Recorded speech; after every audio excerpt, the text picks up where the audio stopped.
So I will introduce you at 16:30 and then I will tell you. Okay, sure. Thank you.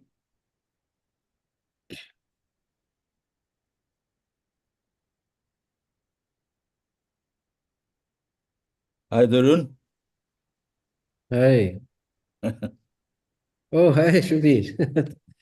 Great to have you. I didn't realize this is. When Suradip has a mailing list, and I got the alert. Thanks. Okay. Okay. Great. Okay. Oh, so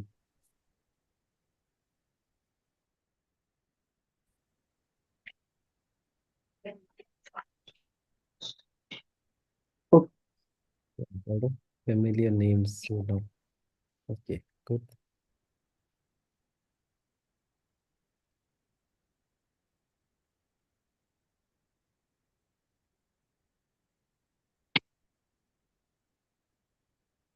Okay, so good morning, afternoon, evening, everyone, and welcome to this special session. Today, we are honored to have Professor Tarun Souradeep with us, and he needs no introduction. He is currently the director of the Raman Research Institute, Bangalore, India, and he is an alumnus of IIT Kanpur, Savitribai Phule Pune University, and Ayuka. He has played a pivotal role in the advancing Indian cosmology. He is one of the proposers of LIGO India and spokesperson of CMB Bharat. Over his distinguished career, he has received numerous accolades, including DST Swarno Jayanti Fellowship, Gruber Cosmology Prize in 2016 with LIGO collaborations, and in 2018 with the Planck team, and the Special Breakthrough Prize in Fundamental Physics in 2016. Without further ado, let us welcome him. And today, the title of his talk is Scrutinizing the Bedrock of Contemporary Cosmology. And Professor Souradeep, the screen is yours. Thank you, Shiladitya. I'm happy to be giving this Majorana-Raychaudhuri seminar. So thanks to the organizers for giving me this opportunity. So what I'll be talking about is something that has been the main backbone of my research program, which is to scrutinize the bedrock of contemporary cosmology. So I finished my postdoc at a period where it was clear that the cosmographic background observations and other observations in cosmology were out to kind of pinpoint some kind of a standard cosmology. It looked that the precision, if not the accuracy, would be quite high. And the question I thought would be important when I came to India is to keep an eye out for the fundamental assumptions that underlie this cosmology. And so my research has been on that. And before I get to that, let me also do a tour of how well we understand cosmology.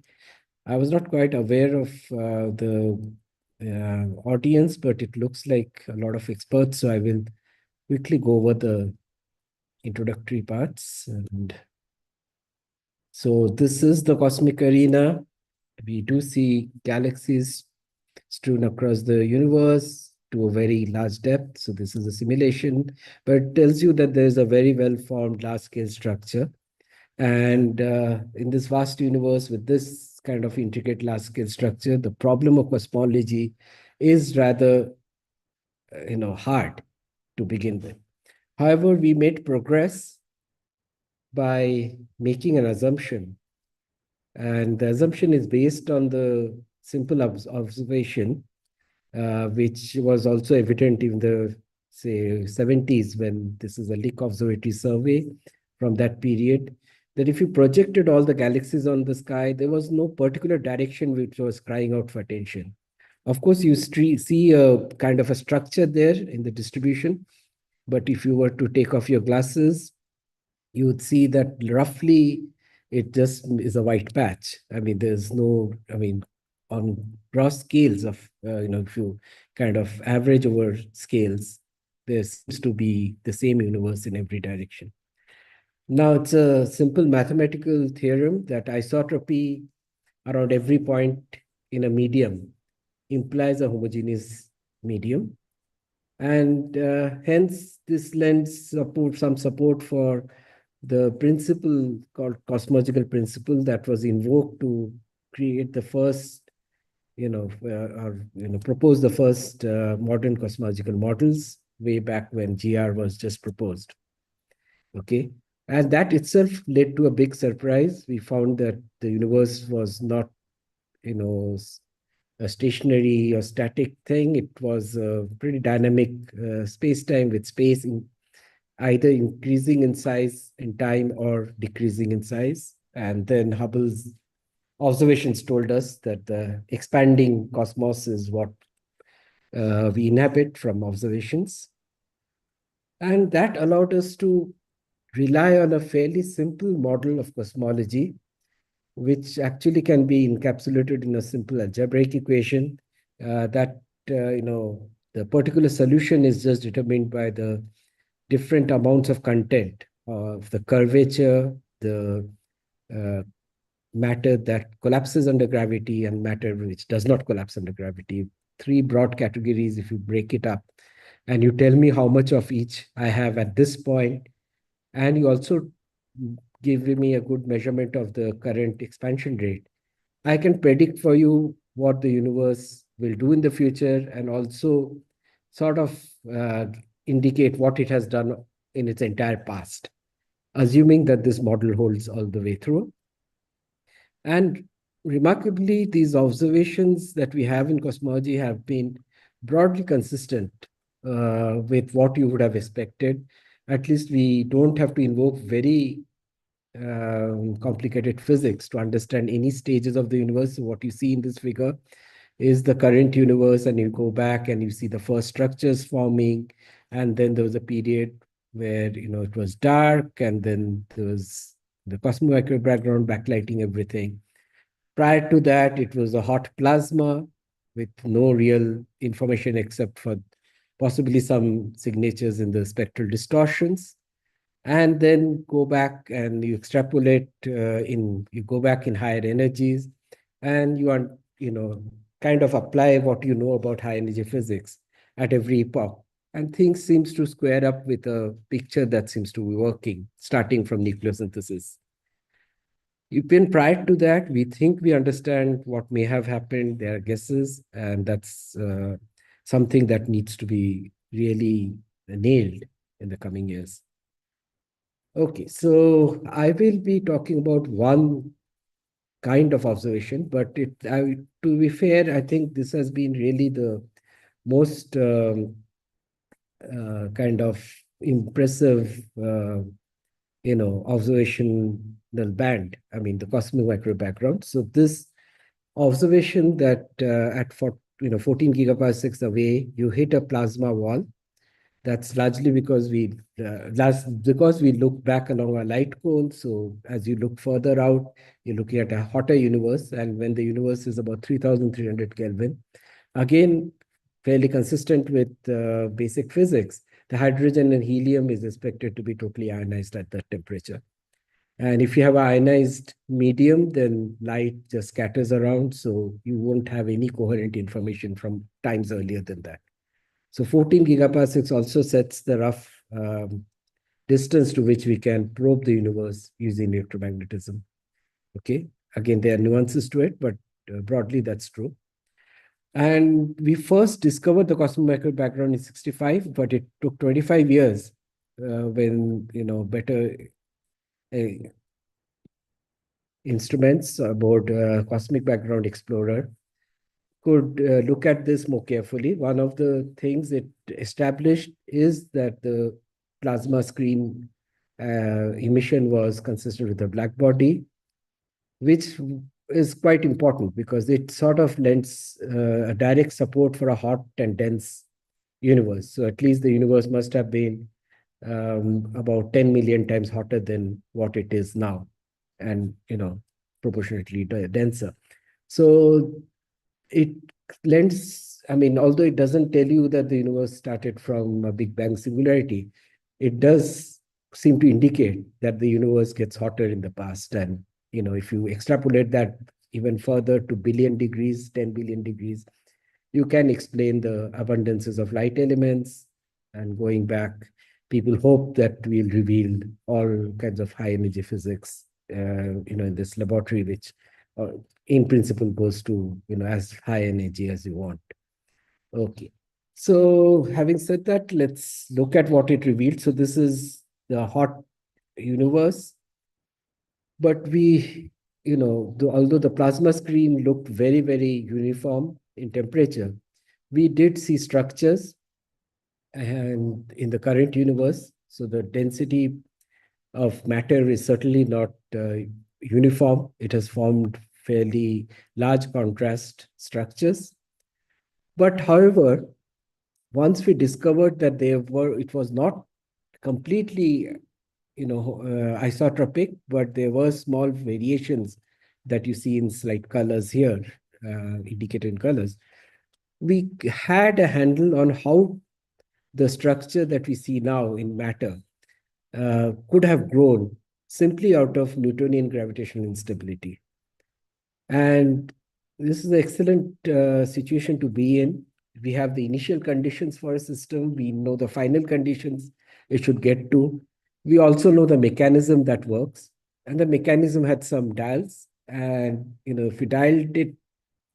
if you could dial all the parameters right, and you connect from this early picture of the universe, when the universe is just 500,000 old, to now when it's 14 billion years old, you can sort of get very clear idea of what kind of universe model would work.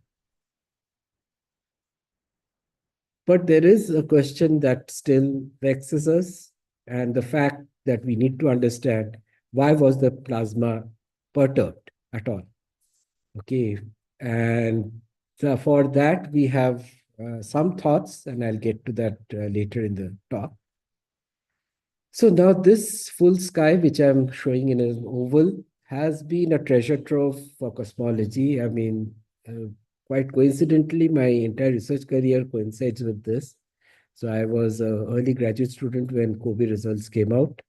And over the whole period, which is now how many years, 40 years or 35 years, that, a lot of things have happened, which is amazing. So we have detected fluctuations at the level of 70 microkelvin. We have also unearthed the linear polarization pattern, which is again understood very well and expected at about 10 times smaller than that. And then we expect to see even smaller fluctuations due to other physics.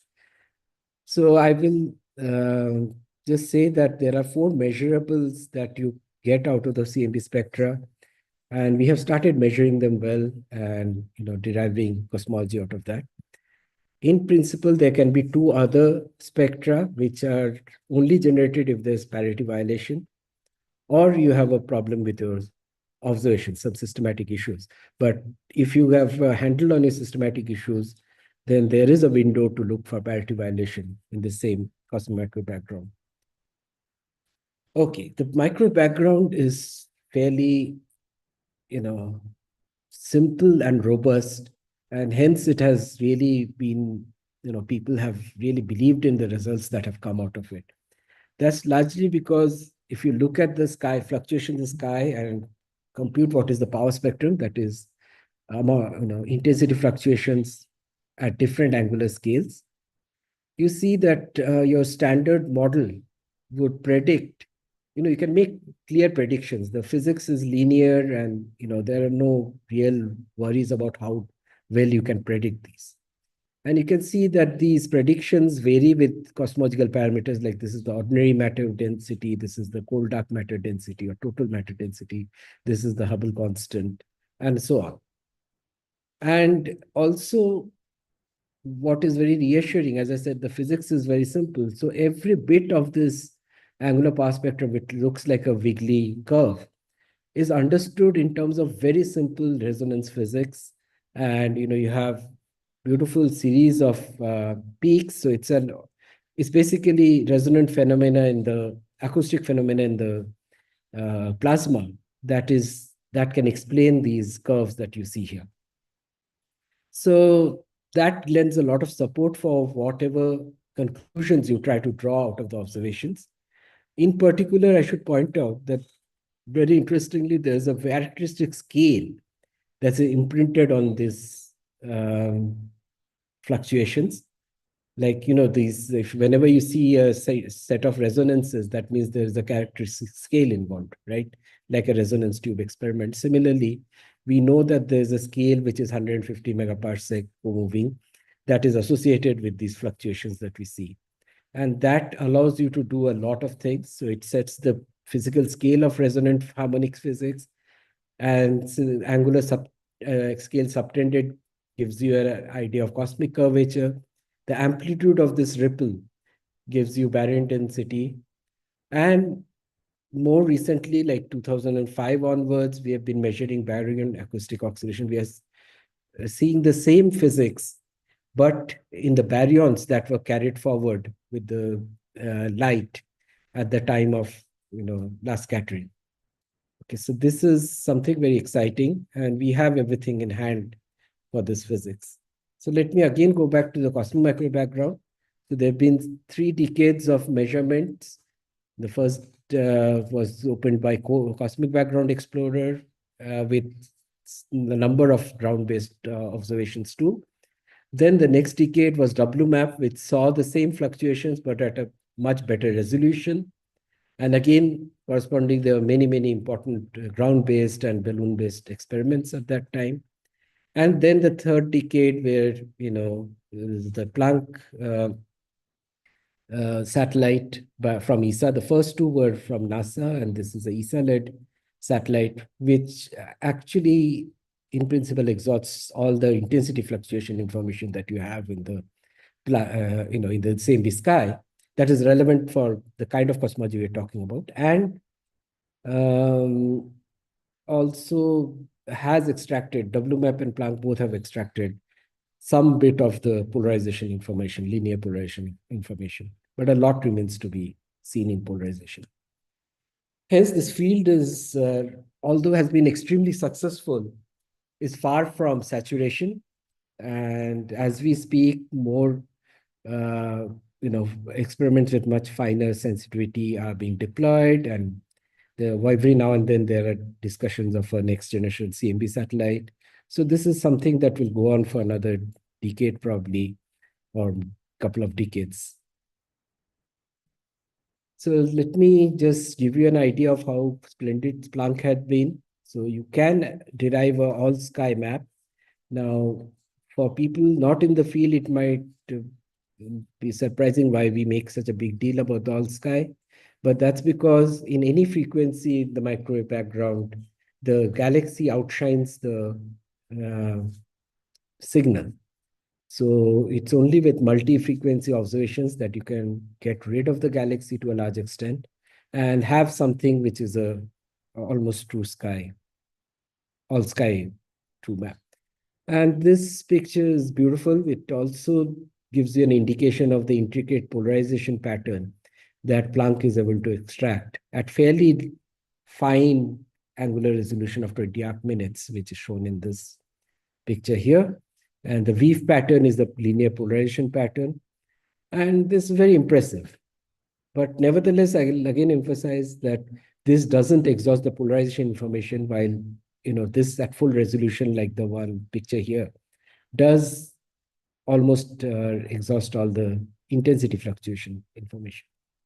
So again, sticking to the intensity fluctuations, you see that we had this series of resonant peaks.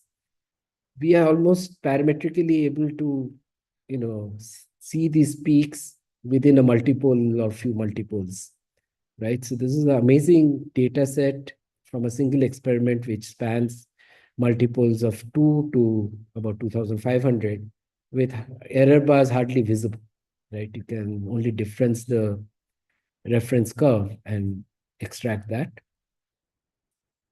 So what do we do now? So we have had a isotropic, a homogeneous and isotropic cosmological model. We have very simple resonant physics.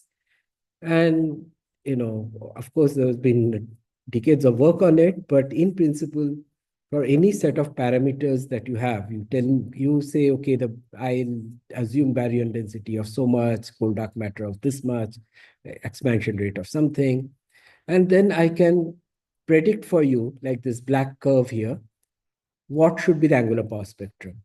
Now, what you see in green are the really exquisite measurements by Planck, and the game is very simple.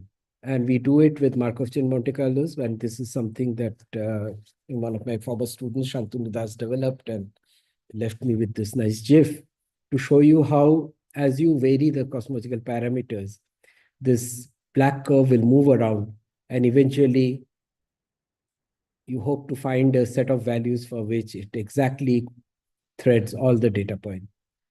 And this is it. So although they are degenerations, largely, we have a lot of confidence with certain other observations pulled in that these are really the right values for the cosmological model that we are looking at. So if we assume that our universe is homogeneous isotropic, we require very little. We need 6 parameters to explain the entire data seen by Planck. And if you do that, then Planck and with the baryon acoustic oscillations, which I told you, which are related to the same CMB fluctuations, you can see that parameters to kind of unprecedented precision, like 1%, 1.7%.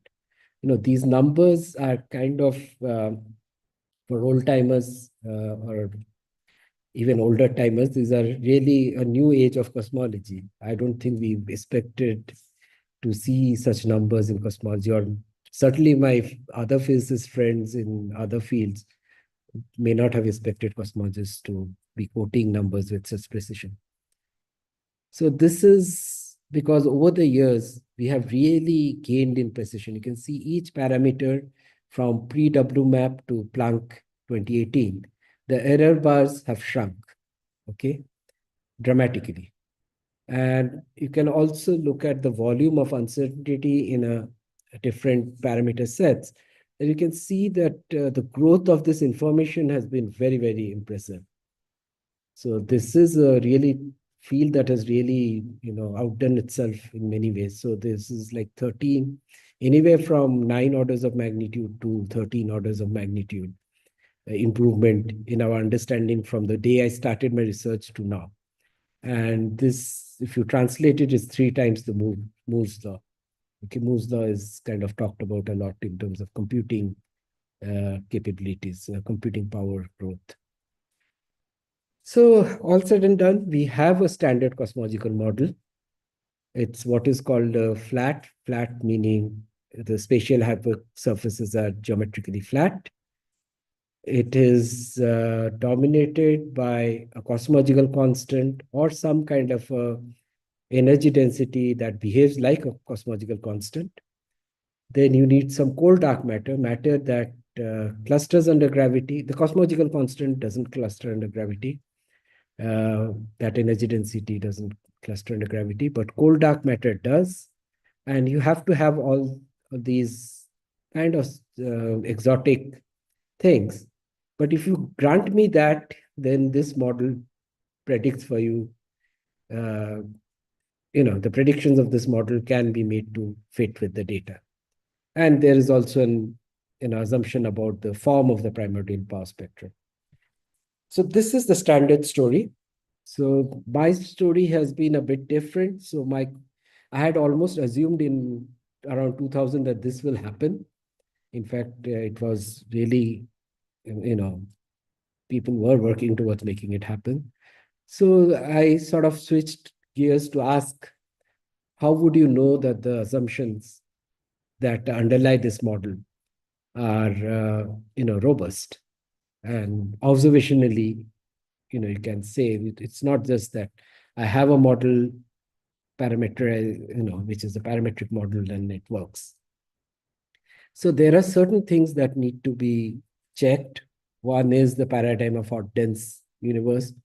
So absence of CMB and isotropy is good, but if you would like to have more observations in the with respect to the distortion, spectral distortion of the cosmic microwave background, so as to map out the thermal history and make sure that what we think happened in this model is what really the universe is showing you. Another important thing, which I think is very important, is the isotropy of the universe. And this is really a very interesting assumption, because what we base it on is that the microwave background is isotropic around us, or even the distribution of galaxies is grossly, at a gross level, you have the same amount of matter in every direction. The fluctuations are very small. And that leads to this idea that this is statistically isotropic distribution. But there's a second part to it, that this distribution, this is statistically isotropic distribution around every observer. That is what leads you to an homogeneous universe. And this is something that will be very difficult to check independently, but that's something that one has to bear in mind, that there is an extra bit associated with it, which is fairly important. And that's kind of just a faith, if you really wanted to be, honest about the science. Then in the perturbed universe itself, and as you rightly saw, that the cosmic microwave background revealed all the cosmological parameters because we looked at the fluctuations in the universe. Now, the fluctuations of the universe, although the physics is very straightforward, has assumptions. So this whole paradigm of CMB fluctuations, the fact that there's acoustic phenomena in the pre-recombination plasma universe, is a story that is consistent. But is there an independent proof? And this question mark is largely removed now, because you see in polarization beautiful signatures of that. I won't really point it out, but if you want, I can mention them later. Then I told you that you see a mildly perturbed universe in the cosmic microwave background and a well-formed large-scale structure now. And that happened through gravitational instability. Now, that is also a paradigm of structure formation. Gravitational instability is one of possible models. In fact, when Kobe made the discovery that it did, it actually ruled out a lot of models which did not use gravitational instability for structure formation, like structure formation through wakes of cosmic superstrings or things like that. All kinds of possibilities were there. There could be explosive models where so gravity, matter was pushed rather not just fell, which is what we found. So this, with particular adiabatic initial conditions, which is that with the fluctuations, there's no entropy fluctuation involved. This has been established quite a bit with weak lensing of CMB, baryon acoustic oscillation, and CMB polarization. But of course, you need to keep working on it to see if there is any chink in the consistency story that we are building. And then there is this major thing of fluctuations in the early universe, the fluctuations from which we are deriving everything.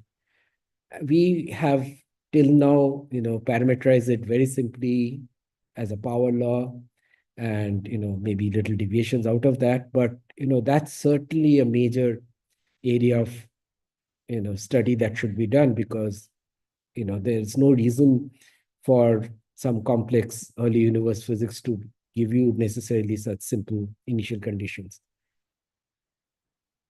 So let me now point to a few of the work that we did as a part of a research program. So with the Planck data, which came out in 2013, we actually pointed out that even if you did not understand anything about acoustic phenomena and everything in the cosmology, but gave it to someone with a scientific bent of mind, you gave the angular power spectrum, and what the person normally would do is to plot it and then use some completely model independent method to identify peaks and troughs in it, would actually see that there are well-defined peaks and troughs, right? So these are, quite well located, not as well located as in a parametric model, but nevertheless, it's undeniable that the first few peaks are there, peaks and troughs.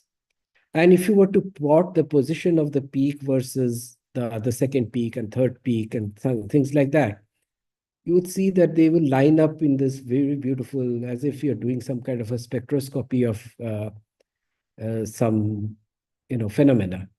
And to any physicist, this indicates some kind of a resonant phenomena. And I think that itself would have, sort of, turned some attention to a possible oscillation in the plasma kind of situation. And I wanted to point out, even non-parametrically, you also can identify the scale of this acoustic phenomena, this 150 megaparsec that I talked about. And that's interesting, although you don't get it very with high precision, but roughly even a very naive cut at the data indicates to you there's a resonant phenomena with a characteristic scale. So we started with a simple model, but we ended up with an exotic universe, right? So that is something to always bear in mind. So there is always this feeling that, oh, we know everything about the universe. Now, that's totally wrong, because 95% of the energy density is in exotic form, which we don't know, dark matter, dark energy. And most importantly, we are relying on some ultra-high energy physics for generating primordial perturbation, which we don't know anything about, right? So these are important issues, and each of them then can be something that creates a bias in your, understand in the kind of inference that you're drawing from your observations. So let's look at the paradigm of statistical isotropy. This, as I told you, is a predicate of the cosmological principle, the fact that the universe is isotropic and homogeneous. So in that case, even with fluctuations, that should roughly be true in statistical sense. And that's a completely, robust way of putting this forward. So what we did as one of our research programs was to derive a way of going beyond the angular power spectrum, which has been the standard thing that people have been measuring, to show that you can actually derive a whole set of spectra which are sensitive to any violations of statistical isotropy. So these are called bipolar spherical harmonic spectra, and we can derive them. And in principle, we even applied it to the Planck results. We are part of the Planck collaboration to do that. So you have the full sky. There still is this puzzle that the fluctuations in one hemisphere appear to be much more pronounced than in the other hemisphere. You see, this is a rough cut through the sky, and it's easy to see by eye. And this was evident even in the Kobe results, WMAP results, and persisted in the Planck results. So with this kind of a natural generalization of angular power spectrum, we had a very unbiased way. I mean, unbiased in terms of the measure that we used it. Sorry, is there a question? No, no. Okay. So it was a very unbiased take at this, how significant is this? So we did see that it had a kind of 2.7 sigma excess, and at the level of the Planck collaboration, we quoted a p-value of 0.006. And this is just in case anyone was interested in the maths. So what we are looking at is the, off-diagonal correlations in the multipole space. So this is more like, these things that we are measuring are generalization of the angular power spectrum given here. And they are derived out of the off-diagonal correlation, whereas the angular power spectrum is the diagonal correlation in the harmonic space. Okay, and so this pattern, this thing allows you to go beyond angular power spectrum and probe a lot of exotic possibilities that could be hiding in the early universe. Now, again, although a lot of people, the word exotic almost means, oh, this is kind of off the mainstream. But to me, you have good data, you should really probe every possibility. There's nothing that the universe is not capable of. And all of these are fairly consistent, have good motivation. So global topology, global anisotropy, breakdown of global symmetries. Okay. And there are certain things you can measure from the microwave background, which gives you also some kind of confidence that you can extract this information observationally. The other aspect to that is this, the whole methodology also turned out to be a very nice way of catching observational artifacts, or basically cases where you have not modeled the systematic deviations carefully enough.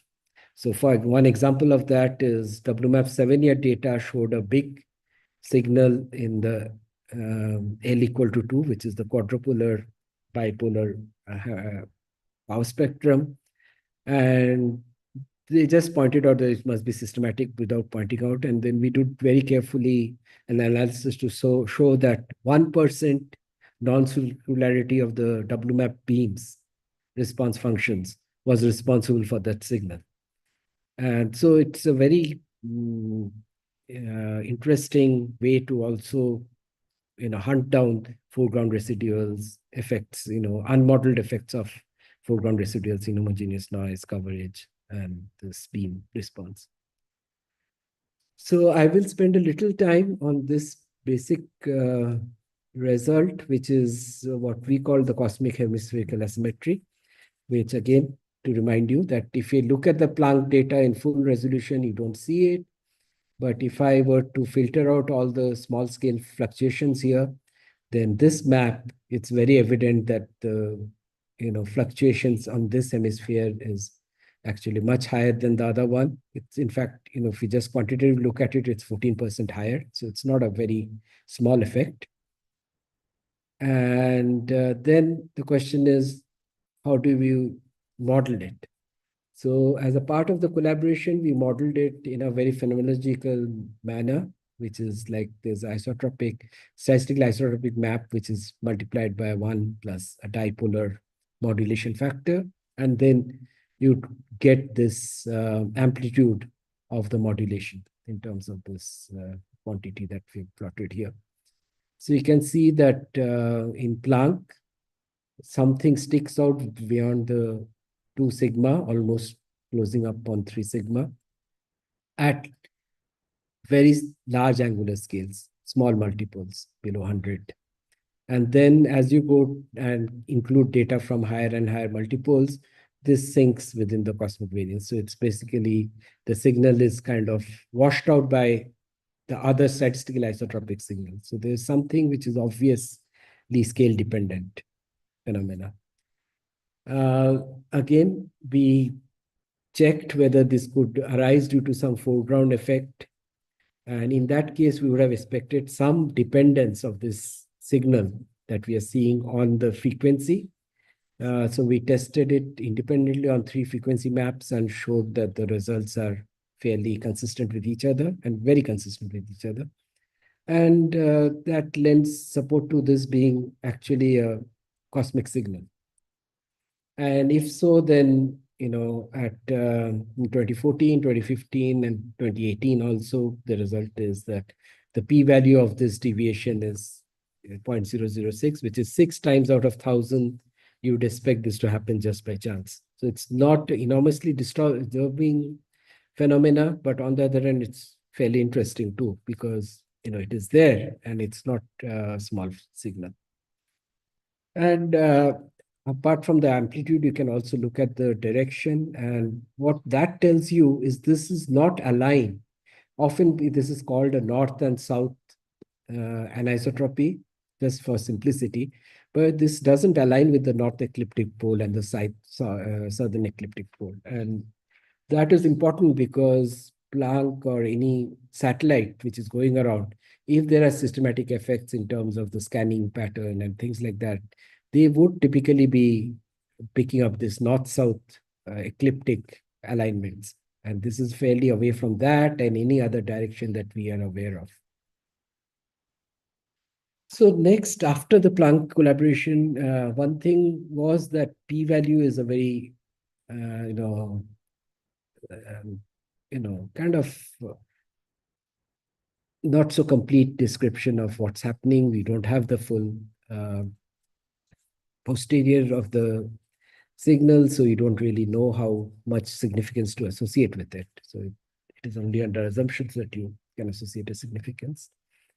So there were these two papers where we turned to making this whole beyond CL program in a Bayesian formalism. So we can look at the same bipolar power spectrum measurements, but cast it such that you get Bayesian estimates for the parameterization of those deviations. And then we used it on the Planck data. I just wanted to point out that the Planck data itself has foreground residuals, which you have to mask.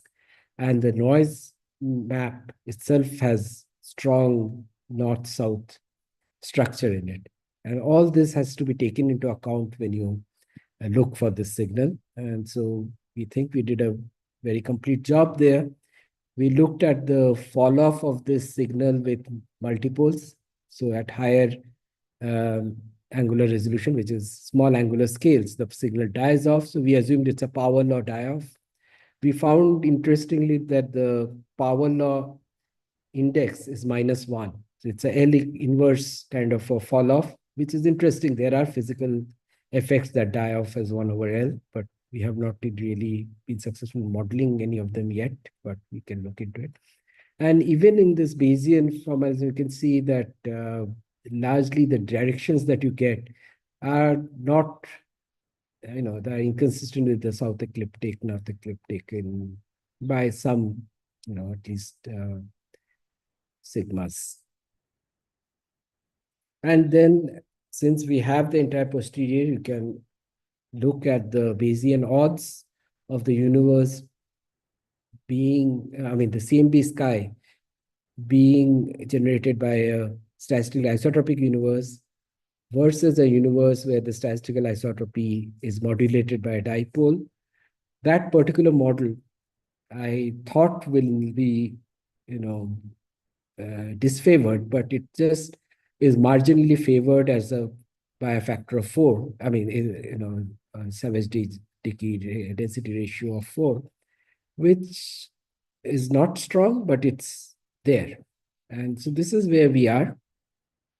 Hopefully there will be other windows to look into this when polarization information is available at small angular scales.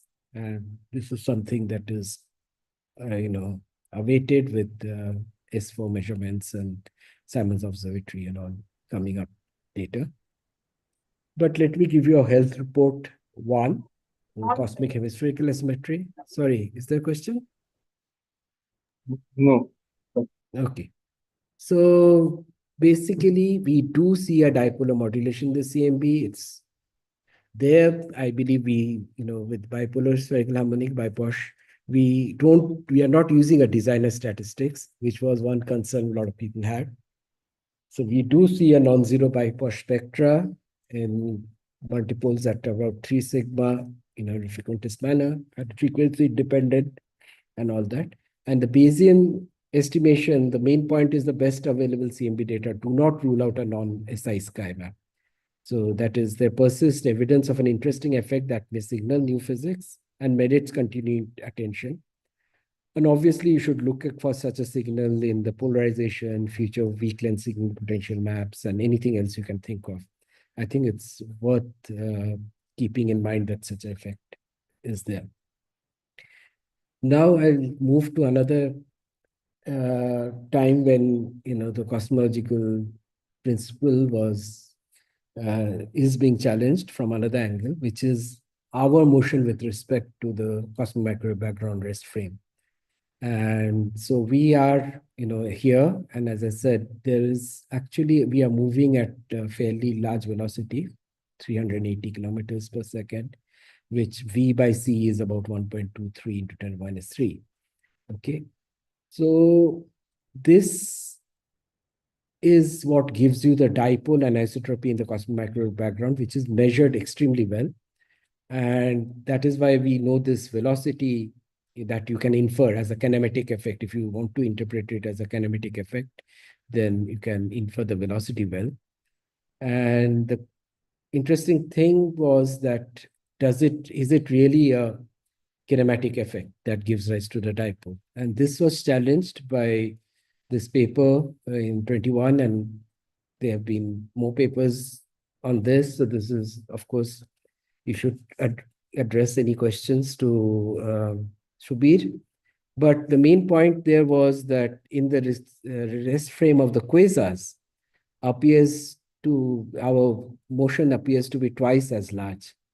And hence the question was, is that the right motion? Or our question is the dipole anisotropy of the cosmic microwave background that we see consistent with the entirely kinematic explanation? Now, the Planck, had such high resolution map of the sky that they could. There was another fairly independent way of addressing the velocity measurement from the cosmic microwave anisotropy data, the fluctuations. So the physics there is the following. If you have this motion, then you will have a relativistic aberration. So now special relativity is something that most of us will not really question at this time because it's been really tested quite well. So assuming that special relativity is right, it's a very straightforward calculation to show that the sky will bunch up in front of you and expand behind you. And hence fluctuations, power spectrum will have a direction embedded in it, a dipolar statistical anisotropy, right?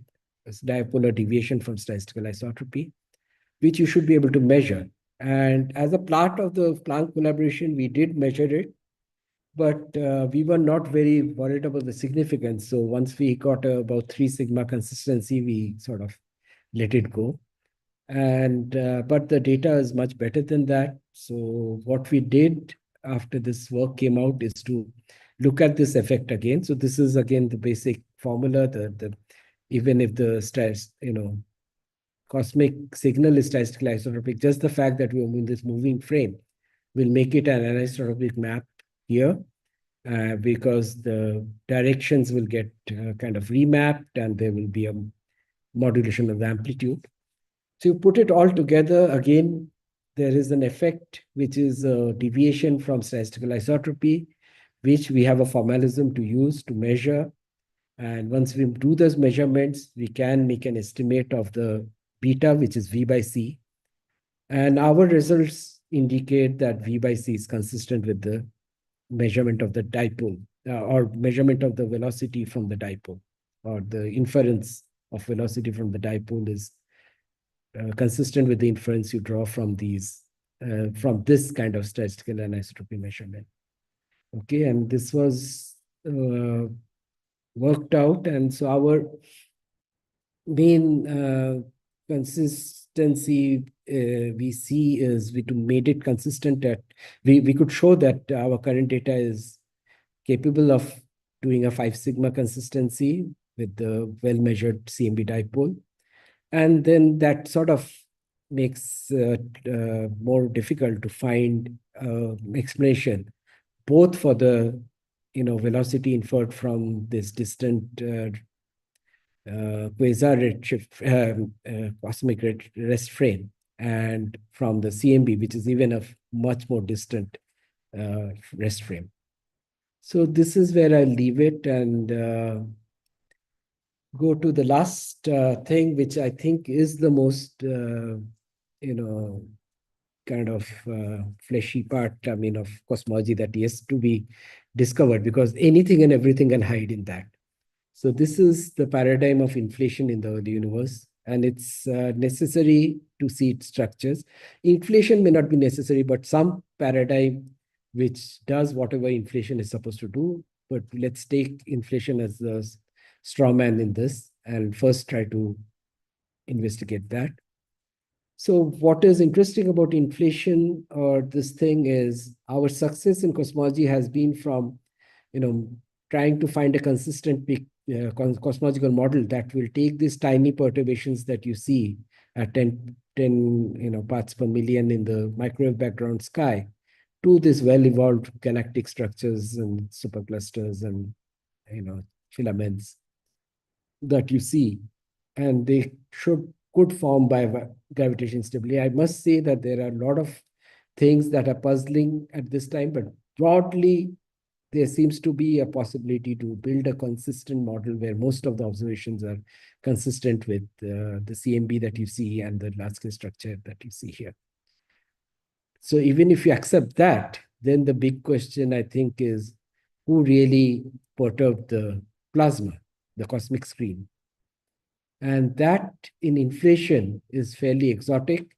It's quantum fluctuations that are naturally or that are, implied by quantum field in curved space-time calculations in a, accelerated universe. These calculations, as far as quantum field theory in curved space-time is concerned, are fairly well understood and robust over the many decades. So if they are true, then you have a model for creating the fluctuations which led to the density perturbations that you see in the micro background and which grew to the large-scale structure that you see now. Okay. And it has, this is a summary from the Planck 2018 paper, which basically said that to the extent that, we can worry about what does inflation dictate. Typical inflation would dictate that you'll get a spatially flat universe, which is observationally consistent with the data.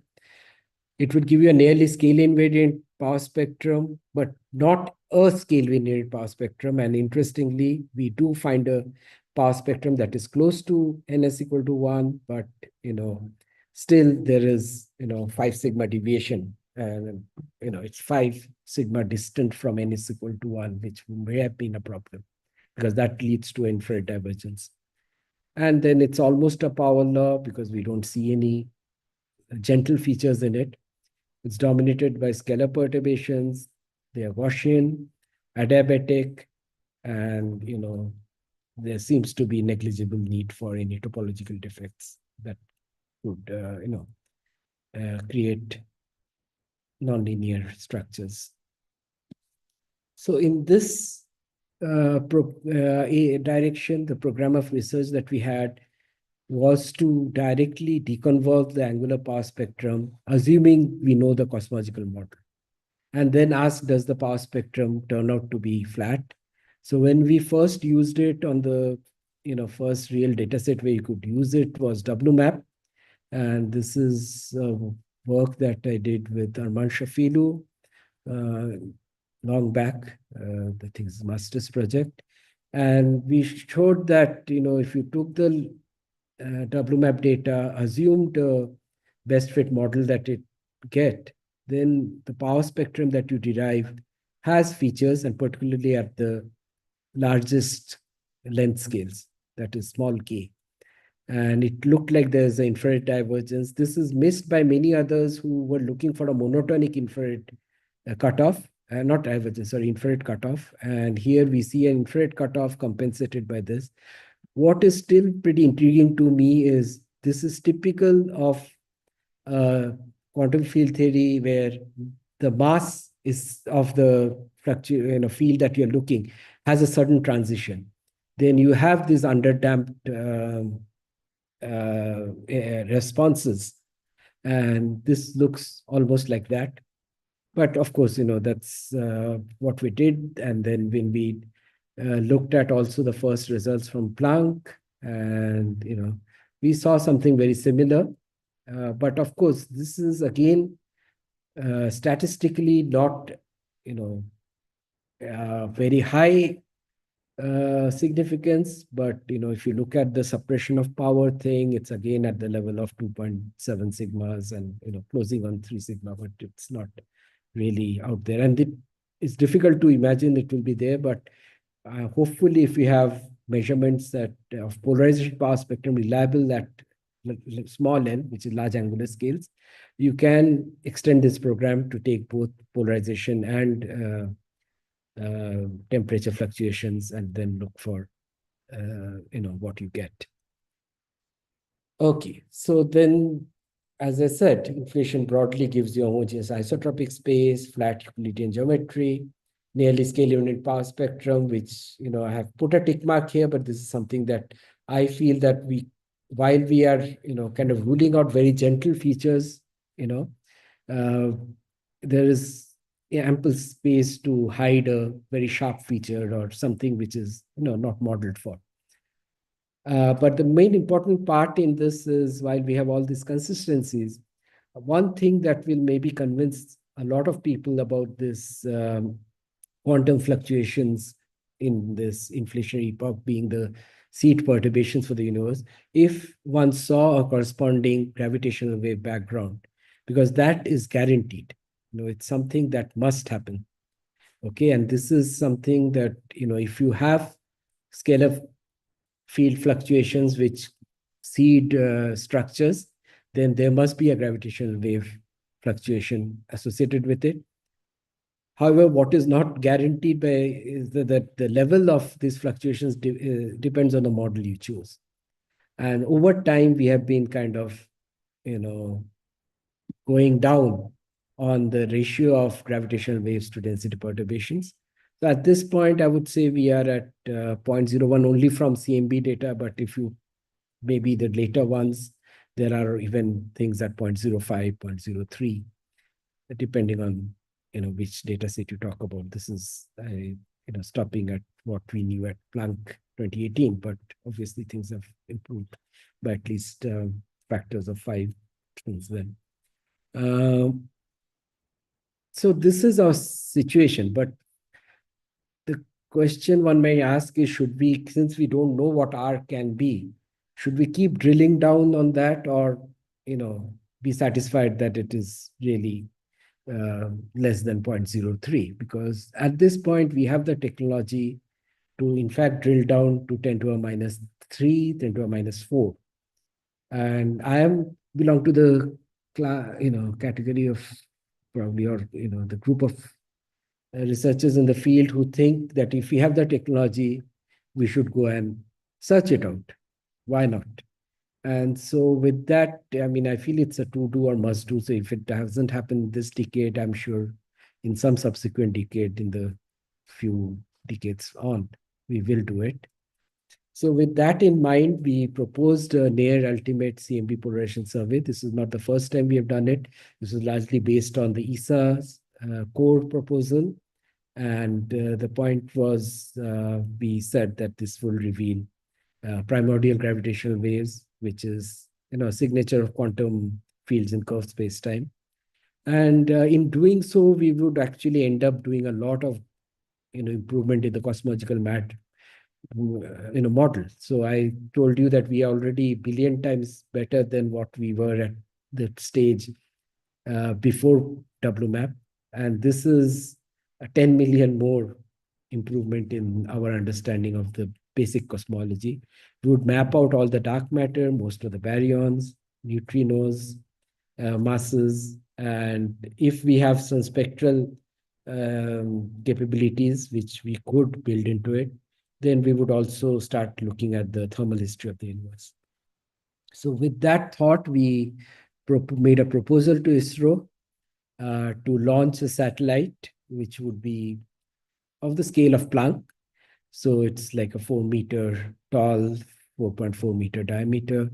And this is this fits into the fairing of the GSLV Mark III, which is a launch capability we have. And the proposal was for ISRO to have a first L2 mission with this sitting there. And so there's a well-developed cosmology community here in India. And some of us got together. Many of them were postdocs who have become faculty members since then in places. And this is something that ISRO apparently is still once in a while again revisiting. So we'll see when and how this happens. And I'm hopeful that we'll continue our search for things beyond the standard cosmological model, which is possibly just the first step in our understanding of the universe. This is a cartoon I had made long back, which I strongly believe that the universe is extremely complicated. And what we are able to measure in the cosmic microwave background is just a small patch of the universe. And, hopefully we would have remnants from the early high energy physics, or large scale, ultra large scale structures that will creep into some of the observations, and that will be phenomenal to look for. Thank you so much. Thank you, Professor, for such an interesting talk. Now, if anyone has any questions, please feel free to unmute yourself and ask. Yeah, you can ask, Professor. Oh, okay.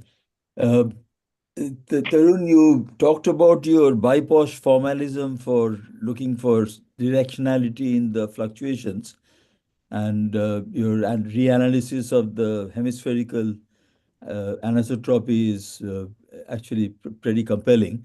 But as you know, we also had looked for a quadrupolar modulation, which had, if anything, even higher significance if you look at it uh, with scale dependence. So on the scale of the Hubble radius, there was a pretty strong signal for a quadrupolar modulation. Uh, but you mentioned that the beam shape is crucial to whether these things are real or just instrumental artifacts. So I wanted to know, do you have any concerns about that I mean, we use the Planck focal plane simulations. So Yeah. in principle, all the instrumental aspects should be contained there, but maybe there is something we're not aware of. You're reading my mind. Actually, this is very interesting because when we looked at the data of Planck 13, at L equal to 2, there wasn't anything we saw. But the point is, we were looking at large angular scales, right? In the Planck paper. Planck paper, Yeah, see, well, the that didn't point, have scale dependence. That was averaged over all multiples, right? no, it has scale, bind-wise It has scale scale. I see. dependence. Okay. But the point is, L equal to 2 showing up, not showing up. When we did all else, we were looking at only the part where L equal to 1 show. Okay. Correct. Now, it's interesting that Shabbir Sheikh, one of my students, if you look at his thesis, has a chapter where we looked for L equal to 2, and we do find a L equal to 2 signal. Yes. Only thing is, I couldn't convince Shabbir to write it because we used a model which was the modulation model, because that's a simple model. And in that, the problem was that the direction seemed to be jumping. But if you ask for the amplitude, there is a fairly strong signal, which many people have measured it in various statistics. L equal to 2, there is a signal. Now, after that, of course, as you know, my LIGO India thing, I've been really sparsely sampling this. But lately, Yes. I had a student look at the beam problem of Planck. And to the extent I understand, I don't know if Sanjeet is listening here, but I used to assume that Sanjeet went and solved the Planck beam problem completely. And then later, when I'm now recently, going through all the papers, I realized that Planck solved it only to the extent of getting its effect out of the angular power spectrum. I see. So I suspect that the Planck maps have a serious beam anisotropy issue, but I can't be sure at this point. But this is something that is an active area we are looking at. I mean, I'm actually working with the students to see if we can, pin it down. Like for WMAP, we did see that effect. And Yes, for I Planck, know you found it. it's a large effect. It's a very large effect if you don't correct for it. I don't think it's been corrected in the BIPOSH space. It has been only corrected as far as the angular power spectrum goes. This is my current understanding. This is, you should take it with a grain of salt, but this is something that actively pursuing. I think Planck may, the L equal to 2 may be related to beam anisotropy because there is a strong effect. Just to say that the directions that we found, this was with Souradeep, etc., was, well, quadrupole is two hot and two cold directions. They were actually, curiously enough, aligned with the direction of the hemispherical asymmetry and the CMB dipole, which are roughly at 90 degrees. So this, but as you say, so no, this is something that needs to be worked out in, I feel that one needs to model in all of these together and do a fully Bayesian run with, we know that there is a dipole modulation, a Doppler modulation, then we know that there is a dipole anisotropy, and then we know that there's L equal to 2. You put it all in. yes. Up to that, those parameters, we should be able to constrain them together and try to see. This is something that I hope I'll soon get time to work on after I'm done with RRI. Excellent. Thank you. So, let's see. Yeah. Thank you. Okay. You can ask. Yes. Hello, sir. Yeah. Hello, can you hear me? I can hear you, Santanu. Yeah. Okay. So thank you very much for this amazing talk, because it's always great to see so much cosmology happen through the decades. So I have just two basic questions. The first one is the obvious. So you actually talked quite a bit about the question about the anisotropy. I have also attended Professor Shubhit Ghosh's talk also, where he challenges. But I am asking about the flatness. So because when you take the data and when you put the cosmic chronometer data, there is an integration comes which is strictly true for flat itself. So for example, if k is not equals to 0, when we will do the Hubble integration, dz by hz, that would come as a data. So I'm just saying that, is it not also sincere to actually modulate that why it is not Euclidean? I know that there is a secondary way. You can take the bow height and take the angular resolution. But I'm saying that if you are only structuring, say, the galaxy sample, like what Pantheon, etc. does, it seems like the curvature would play a very non-trivial role, because the integration is piling up, right? When you are taking in the distance module, say dz. So I'm just asking that, is there any tension regarding the flatness in such a way, because you are questioning quite a bit about the isotropy itself. So I'm just asking, or it has been pinned down that it is completely flat with the known range, So 0.00. this completely flat, again, this is not just Planck alone is not capable of getting the curvature density, although I can, at a first glance, I can make it look like, you can do it. But there is a degeneracy, and that is broken by either putting a prior for H naught, or adding BAO data, or some extraneous other things, or also the supernovae thing and things like that.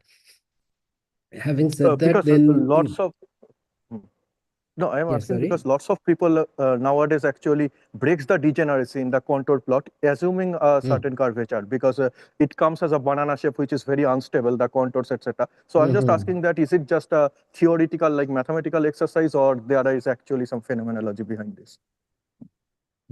Behind what? You Non-curvature, can break the like degeneracy with two independent measurements, but you Yeah. have to trust both of them. And so to that extent, yes, it appears to be consistent with curved universe. If the universe, with a flat universe, if the universe is curved, it's a lot of fun. And we can discuss offline, but there are many ways to take a slightly non-flat universe and make it consistent with the current observation. So when we talk about cosmology being totally under control, it's often missed out that it's controlled only by basically also assuming certain things, and at all points you have to be very careful about what has been assumed in the inference.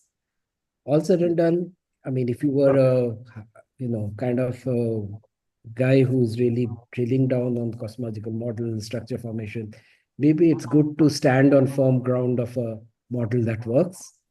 If you start opening up these spaces, because then there's dark energy space, the space of dark energy, equation of state, many openings are there in cosmology.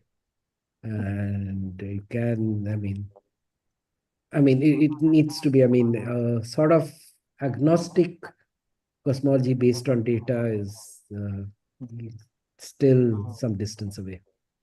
Santan, where are you from? Maybe. BITS, sir. We met a little bit. I mean, when you came to BITS Hyderabad, Hyderabad. Okay. Yeah. Okay. Sorry. And just a second question, maybe mildly, because I took a very interest in your bispectrum, where you actually showed about that analysis. So I'm just asking, because I work in theoretical. So lots of people are finding the non-Gaussianity, like the 3-point correlators, etc., etc. So and I guess there is no signature also you mentioned beyond Gaussianity. So I'm asking that this bispectrum, etc., when one calculates, is there some theoretical calculations done for the non-Gaussianity, like could somebody pin the non-Gaussianity beyond getting the cross correlation, etc. So I'm Yes. just asking that in this direction, can something be done? There's a connection between the BIPOSH and the non-Gaussianity. So I wrote a couple of papers with Mark Kamenkowski on that. So the point is, what you're doing is correlating two multiples of the cosmic microwave background fluctuation. Now there must be something that correlates them, right? So weak lensing field, or here the Doppler boost effect. So there are different physics. So now if you are looking at the bispectrum, you realize that that is also the same. Two modes are correlated by a third mode. So often you look at this case squeezed things, which is the simplest thing to understand. You have 2 points very close by in K, and then there's a long K handle. So there's some long, long wavelength modulation that of flat the short triangle wavelength. picture. Yeah. So that is essentially can be cast. I mean, all such things, even any configuration can be cast as a BIPOSH. A bispectrum is same as the BIPOSH in very clear senses. In fact, so we have this interesting paper where we pointed out, since BIPOSH come into parity, we pointed out that the bispectrum also comes into parity, and we are measuring one of them. And then later I realized that the other one is used to rule out analysis problems. So you should see it as 0. But on the other hand, it could be also a signature parity violation in the structures that you're looking at. Sure, sir. I'll definitely look into it. Again, thank you very much for this amazing talk. Yeah, thank you. Thank you, sir. Are there any more questions? Okay. If not, then let us thank Professor Souradeep once again for this really nice talk. Thank you, Professor. Thank you so much. Oh, Shiladitya, I got your name wrong earlier, probably. Sorry. No, Sheila is fine. Okay. Bye. Thank you. Bye. See you. Bye. Okay. Bye.